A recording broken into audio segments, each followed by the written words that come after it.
a perfect score on the written exam, and Gao Peng apologized for letting Wang Shu down in a sarcastic tone, which made Wang Shu angry. Feng Ziu assists the past examiners to the other part of the building. When everyone enters the place, Feng Ziu welcomes them to the second exam of the martial test, and explained that the marital arts test is very simple. There are monsters provided by the association in the room, and they only have to improve the quality of the monster within a week to pass. All materials consumed during the evaluation will be provided by the association, but if they fail to improve the quality, they have to pay the market price. Also, every material had a certain amount, and if the amount exceeded too much it was considered a failure, which made Gao Peng and others worried. Feng Ziu claps his hand. Then the supervisor of Chang'an's Monsters division named Lai Jin showed holding a red box, and asks everyone to take a card for their room one by one. Everyone lines up and then grabs cards in the box one by one.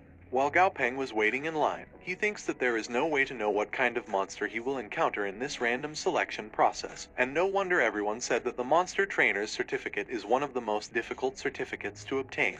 On other hand, Wang Shu was looking at Gao Peng while thinking that Gao Peng should be proud of himself for a while because he'll see him later. Gao Peng was grabbing his cards wishing that he can draw a good card. When Gao Peng was done and walked past by Lai Jin smiled in a mocking way. Zhang Hong walked towards Gao Peng and said she get room number 6, then asks Gao Peng what he get. Gao Peng said he got room 10.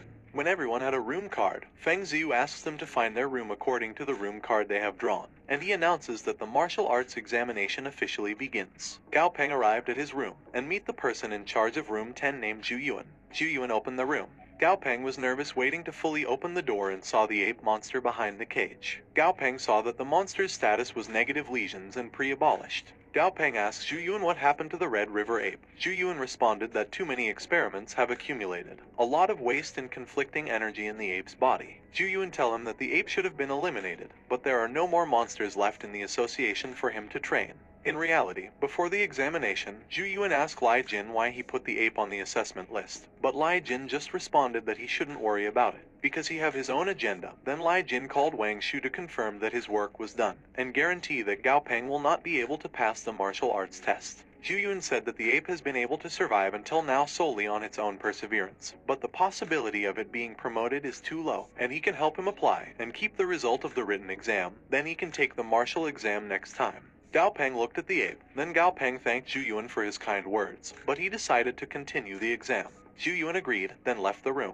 Gao Peng stood in the ape front, which made the ape shake in fear. Zhu Yuan thinks the material and dosage of the culture solution are correct, but it's not effective. He also thinks that there is a serious conflict between energy in the ape body, and the Red River ape is hopeless and completely ruined. The ape grabs the bar of its cage, then roared at Gao Peng with tears in its eye. Suddenly Gao Peng petted the ape's head, then said don't worry because he'll definitely help him evolve. Gao Peng opened the Red River ape promotion to elite quality.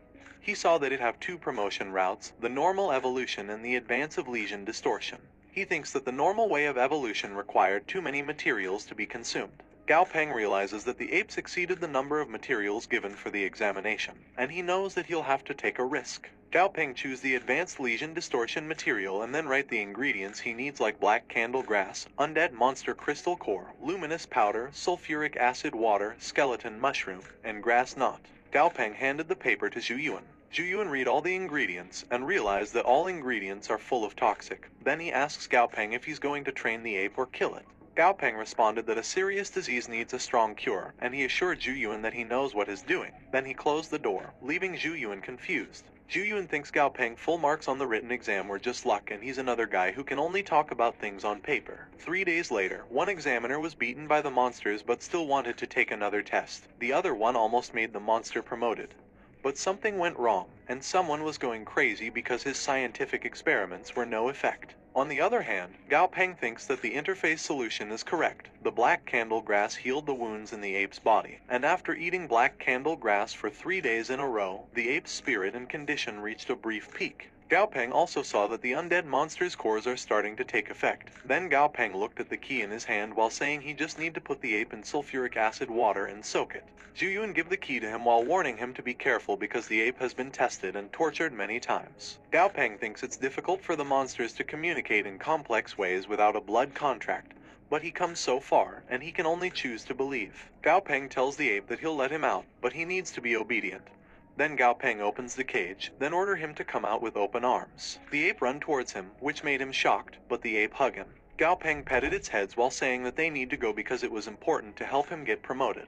Gao Peng stands up and opened the curtains where the sulfuric acid water was. Gao Peng ordered the ape to lie in and take a dip in the acidic water while assuring the ape that it will be transformed. The ape picks some hair in its body, then throws it into the acidic water. The hair produced smoke, which made the ape shocked in fear. The ape turned to Gao Peng and then shake its head. Gao Peng touched its head and said he can give the ape strength, but it must be courageous, which made the ape thinks. The ape finally has courage, then goes into the sulfuric acid water, and when the ape is fully soaked, the smoke comes out from it, which made Gao Peng cough and alerted the smoke detector.